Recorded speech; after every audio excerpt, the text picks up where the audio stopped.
말씀 사도행전 23장입니다. 사도행전 23장 25절로 24장 9절까지입니다. 23장 25절로 9절까지입니다. 교대 마치겠습니다. 또 이 아래와 같이 편지하니 일렀으되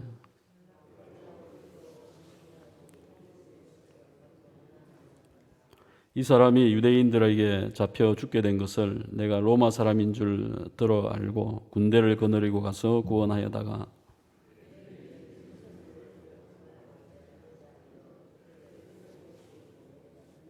고발하는 것이 그들의 율법 문제에 관한 것뿐이요 한 가지도 죽이거나 결박할 사유가 없음을 발견하였나이다.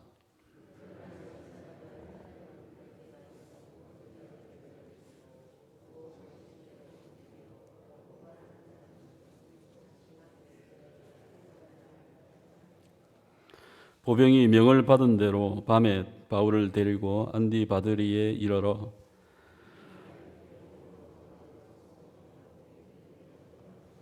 그들이 가이사랴에 들어가서 편지를 총독에게 드리고 바울을 그 앞에 세우니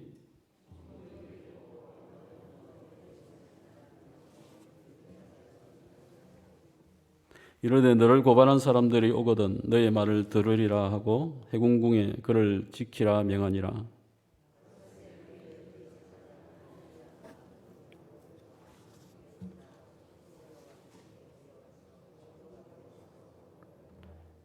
바울을 부르매 더둘로가 고발하여 이르되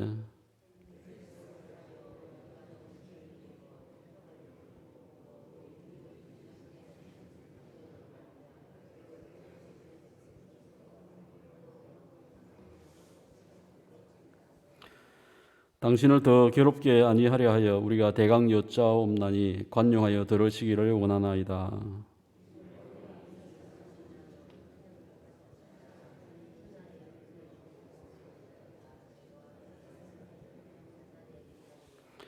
그가 또 성전을 더럽게 하려 함으로 우리가 잡았사오니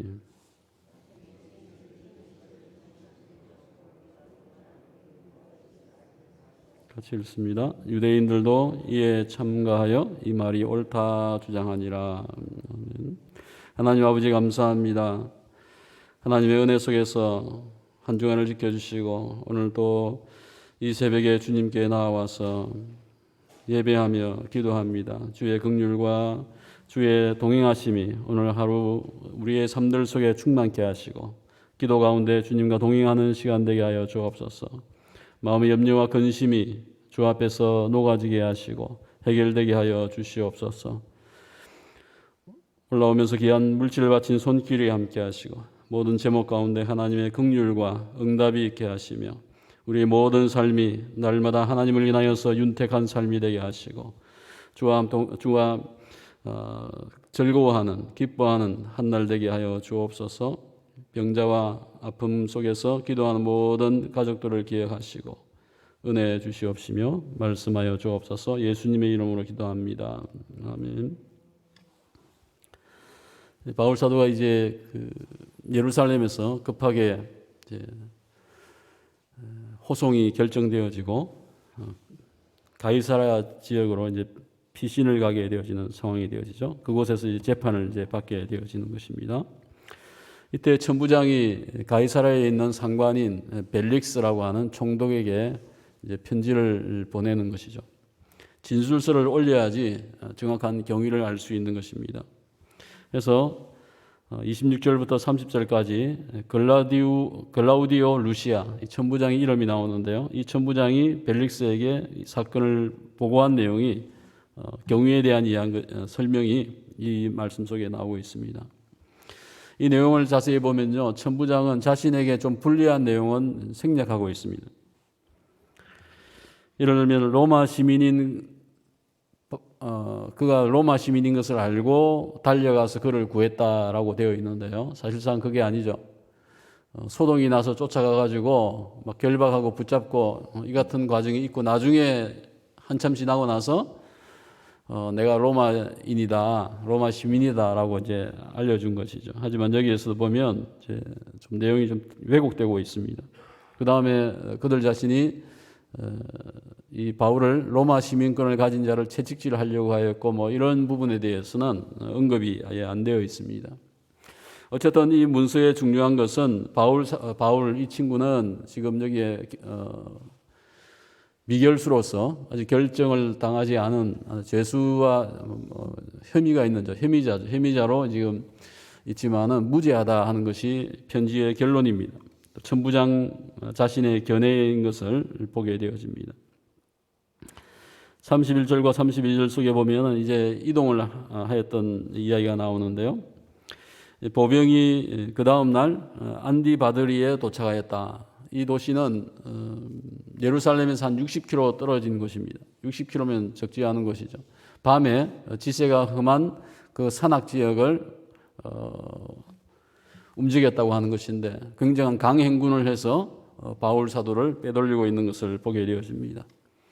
이같이 보병이 함께해서 470명이 같이 왔다가 보병 200명은 이제 원대 복귀를 하게 되어지고요.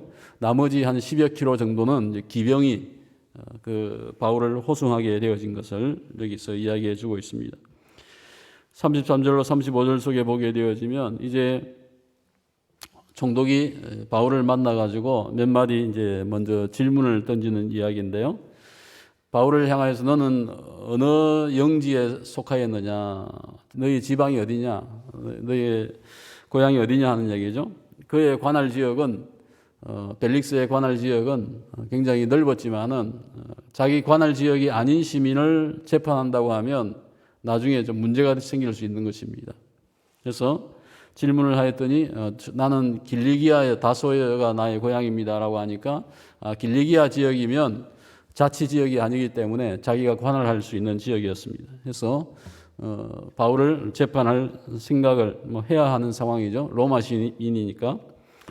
그래서 그를 감옥에 가두지 아니하고 헤롯 궁에 보내게 되어집니다. 헤롯 궁은 감옥과 완전히 틀린 것이죠. 아마 환경이 어느 정도 괜찮은 장소였을 것입니다. 그는 로마 시민이었고 아직은 미결수였기 때문에 그를 대우해주고 있는 모습을 보게 되어집니다. 오늘 여기에 나와 있는 벨릭스 총독은요, 원래는 노예 출신입니다. 노예 출신이었는데 나중에 자유를 얻고 나서 로마 왕궁에 환심을 사게 되어집니다. 하여서 계속 출세를 하면서 결국에는 총독이 되어진 것이죠. 그래서 아주 큰 권세를 가지고 있는 자였지만은 남을 억압하면서 자기의 부를 키웠고 또한 도둑을 도와줘서 악한 자들과 함께하여서 재산을 모았다라고 부도덕한 자이다라고 역사는 이야기하고 있습니다. 24장에서 보면 이제 아나니아가 대제사장이 이제 5일 만에 가이사라에 오게 되어지는데 혼자 온 것이 아니고 장로들 몇 명과 또 여기에서 보면 변호사를 이제 고용을 해가지고 왔습니다. 더둘로라고 하는 전문 변호사를 불러온 거죠.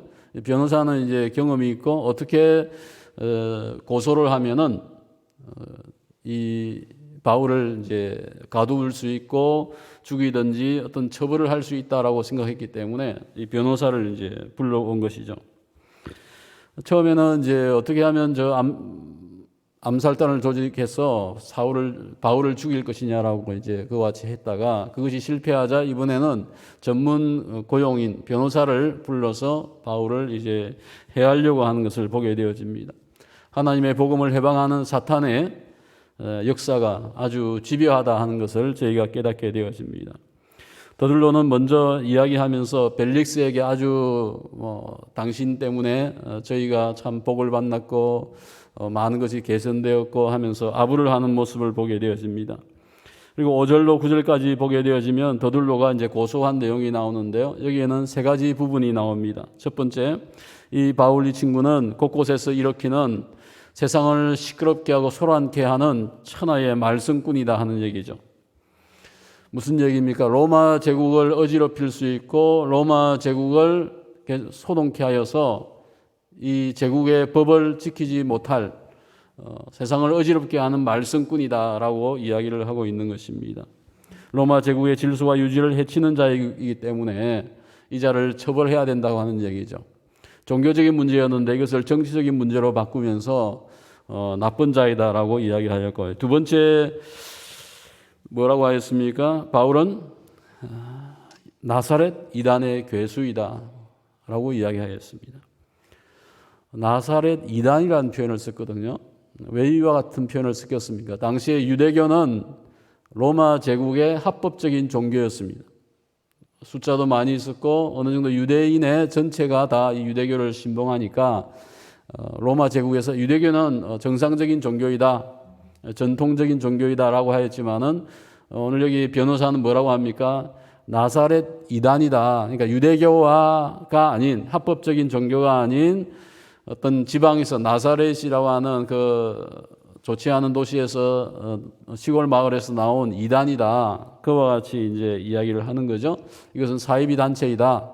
그 사이비 단체의 수괴이고 이자를 처벌해야 된다. 이제 이와 같은 명목을 표현하고 있는 것입니다. 세 번째 제목이 무엇입니까? 그는 성전을 더럽혔다고 하는 거죠. 성전을 오염시켰다고 하는 것입니다. 그 당시에 이 성전은요, 로마인도 관할할 수 없는 곳입니다. 로마 제국이 성전의 관리권을, 모든 운영을 유대인에게 이름을 맡겨놓은 거예요. 이름하여서 그들이 처리하고 모든 것을 관리하게 하는 것인데, 하면 이 성전에 대한 권한은 유대인에게 있고, 이 성전을 해야 하는 것은 로마의 법을 해야 하는 것이 되어진다고 하는 것이죠. 하여서 바울 사도가 이방인을 이끌고 성전에 올라왔다고 하는 어떤 제목을 이제 끄집어내고 있는 것입니다. 물론 이방인을 이끌고 성전에 올라가지 않았습니다. 하지만 없는 것까지 더하여서 제목을 만들고 있는 것을 보게 되어집니다. 이같이 하자 마지막 9절 말씀 속에서 유대인들도 더둘로의 변호에 동의하여서 옳습니다, 옳습니다 하면서 두둔하고 있는 내용이 오늘 본문의 말씀입니다. 오늘 본문 상황 속에서 바울 편의 선자는 아무도 없었다 하는 것이죠.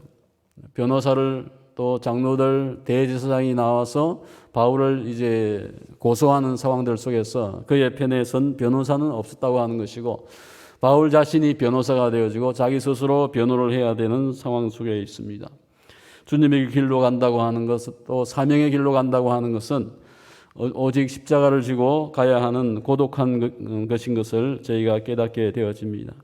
같이 싸우고 같이 거짓말하면서 고발하고 이와 같이 할 수 없는 것이 전도자의 삶이고, 그것을 모든 것을 포기합니다. 왜입니까? 주의 복음이 전거되어지기 위하여서 내가 할 수 있는 세상적인 모든 것을 포기해야 하는 것이 또한 하나님의 사역인 것을 보게 되어집니다. 오늘 예수님께서 유대인의 고발로 빌라도의 법정에 섰을 때처럼 오늘 바울도 유대인의 변호사 더둘로의 고발로 인하여서 총독 앞에서 재판을 받고 있습니다. 오늘 복음을 위해서 살기로 결단한다고 하면 이런 세상의 반발과 위협을 받는 것은 당연한 것이죠. 필수적인 것이다 하는 것을 생각해 봅니다. 예수님도 그와 같은 과정을 거쳤고 바울도 지금 그와 같은 과정 속에 있습니다. 하지만 바울 사도의 경우에 이 고발로 인하여서, 이 사건을 인하여서 그는 로마에 갈 수 있는 길과 방향이 결정되어집니다. 성령 하나님께서 그의 길을 열어주셨고 바울을 안전하게 호송하며 인도하여 주시기 때문입니다. 그럼에도 복음을 위해서 가는 저희의 사명은 오직 십자가를 지고 가는 고독한 길인 것을 기억해야 합니다. 십자가의 길을 선택하고 갈 때에 막혔던 것 같은 담이 무너지고 계속 열리게 되어지는 것을 또한 보게 되어집니다. 결국에는 십자가가 승리하기 때문입니다.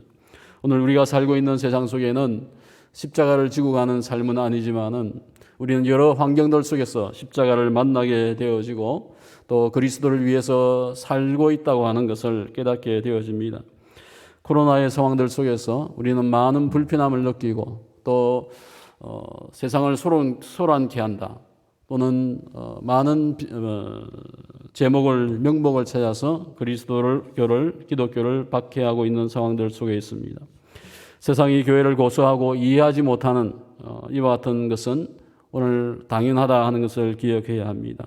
주의 복음을 위해서 저희와 그와 같은 고난과 이해받지 못함은 당연하다고 하는 것이죠. 오늘 우리의 삶들 속에 또 우리의 가정의 삶들 속에 가족 중에 누구도 내 편에 서지 아니하고 나를 이해해 주지 못하는 그와 같은 상황 속에 있을 수도 있습니다. 예수 믿는 것 때문에 저희는 많은 것을 포기해야 하기 때문입니다. 그런 가운데서도 저희는 항상 바울 사도가 이와 같이 옥중에 또 재판받고 하는 이 상황들 속에서도 항상 그의 옆에 있었다고 하는 것을 저희는 기억합니다. 주님이 항상 내 옆에 계신 것을 발견하고 또한 주님이 나의 편이다라는 것을 기억해야 되겠습니다.